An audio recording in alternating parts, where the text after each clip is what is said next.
Assalamualaikum warahmatullahi wabarakatuh. Bertemu lagi dengan saya Ibu Evi Ika Febriandari. Kali ini saya akan menjelaskan tentang konsep dasar bahasa Indonesia atau pengertian bahasa Indonesia, pengertian bahasa, fungsinya, tujuannya, dan sebagainya. Baik, kita mulai saja ya. Tentang pengertian bahasa. Bahasa itu adalah alat komunikasi yang berupa lisan maupun tulisan yang dapat menyampaikan ide, pesan, gagasan, atau maksud kita, pendapat kita kepada orang lain sehingga mereka memahami apa yang kita sampaikan. Jadi bahasa ini adalah alat komunikasi kita kepada orang lain agar ide terus pemikiran kita itu dapat dipahami oleh orang lain. Pengertian bahasa Indonesia, itu bahasa Indonesia adalah bahasa resmi dari negara kita, yaitu negara Republik Indonesia. Itu berdasarkan pada Undang-Undang 1945 pasal 36.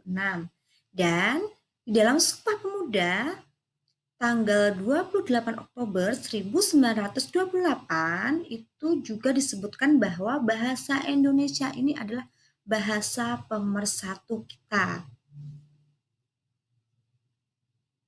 Oke, hakikat bahasa Indonesia itu bagaimana hakikatnya? Bahasa Indonesia sebagai alat komunikasi yang digunakan masyarakat Indonesia, baik keperluan sehari-hari maupun keperluan resmi, ya. Dan bahasa Indonesia itu adalah bahasa nasional kita. Digunakan secara non-resmi, santai, dan bebas dalam kehidupan sehari-hari. Baik, di dalam kehidupan sehari-hari kita menggunakan bahasa Indonesia, walaupun terkadang kita juga banyak menggunakan bahasa ibu kita atau bahasa daerah masing-masing. Tapi untuk menyampaikan maksud ini kepada orang lain, ke orang banyak, itu biasanya kita menggunakan bahasa Indonesia karena bahasa Indonesia itu bahasa nomor satu. Karena kita di Indonesia itu walaupun dalam satu daerah, misalkan kita di Jawa. Lah di Jawa itu pastinya akan beragam juga, tidak hanya orang Jawa, ada macam-macam.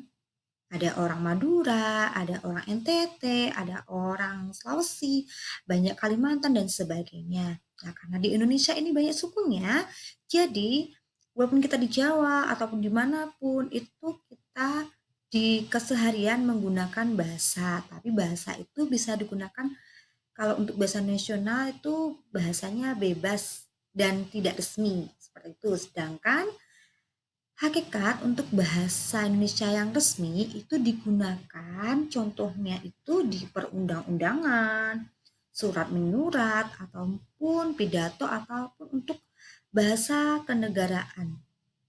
Dan bahasa di pemerintahan, di sekolahan, di kampus, seperti itu menggunakan bahasa resmi. Bagaimana fungsi bahasa Indonesia? Bahasa Indonesia itu adalah alat ekspresi diri.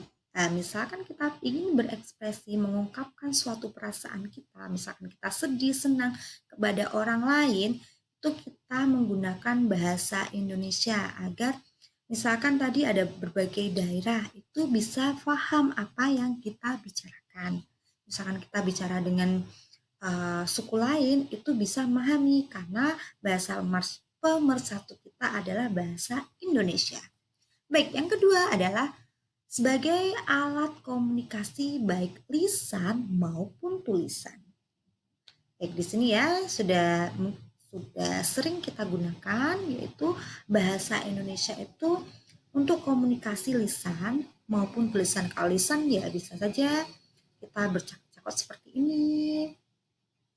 Bisa juga nanti tulisan itu bisa kita menulis dan sebagainya.